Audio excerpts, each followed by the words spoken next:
হচ্ছে গোবিন্দভোগ চাল দিয়ে চালগুলো সেদ্ধ হয়েছে। দেখো তো বন্ধুরা, চালগুলো সেদ্ধ হয়েছে, আর একটু হবে না। আমরা ইউটিউব করতে গিয়ে রান্নায় একটু তো ফাঁকি দিচ্ছি, তাই না? একটু হলো রান্না যেরকমই হোক সেটা গরম সার্ভ করো, তাহলে আর ধরতে পারবে না।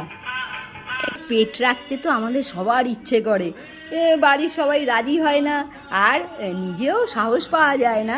কিন্তু এখনকার সফট টয়গুলো এত সুন্দর, মনে হবে সত্যি আমি আমার গ্রিন জোনে টিয়া পাখি তো ছিলই, আবার তার সঙ্গে কিন্তু এখন এই সুন্দর সফট টয়টা রেখে দিয়েছি।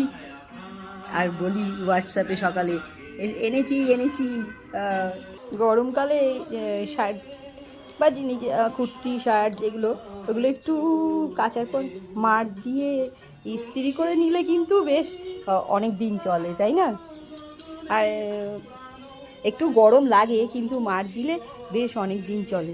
সবই নতুন কেনা, পুরোনোটাও শাড়ি ভালোই চলছে। এই লাইটগুলো খারাপ হয়ে যাচ্ছে, জ্বলছিল না।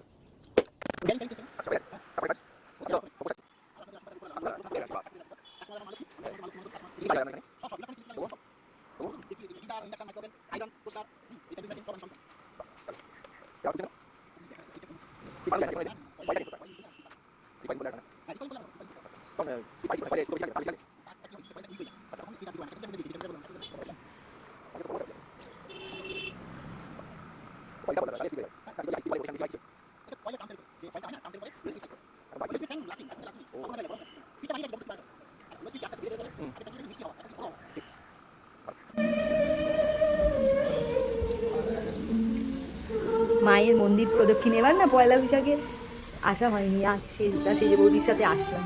পাড়ারই এক মন্দির, সন্ধ্যা পুজো, এখন সন্ধ্যার পুজো হবে। তার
একটা এক্সট্রা ছুটির দিন পেলে আমরা ভালো মন্দ রান্না করছি, বাড়ির দরকারি জিনিসপত্রগুলো সারিয়ে রাখছি, পরের দিনে জামা কাপড় পরিপাটি করে ইস্ত্রি করে রাখছি, আর কোনো পোষ্য নেব কি না, বা গাছ লাগাবো কি না, নানান সুন্দর সুন্দর ভাবনায় ভরিয়ে রাখছি।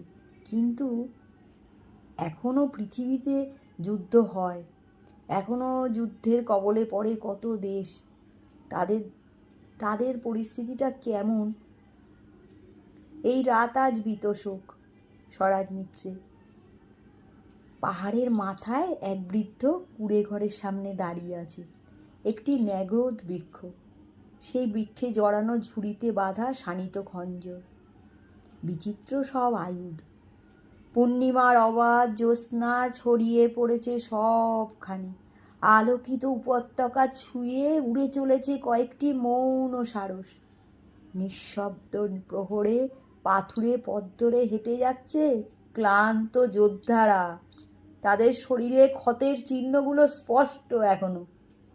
শোক, তাপ, অস্থিরতায় যোদ্ধারা জানে না কোথায় পৌঁছাবে তারা আজ রাতে।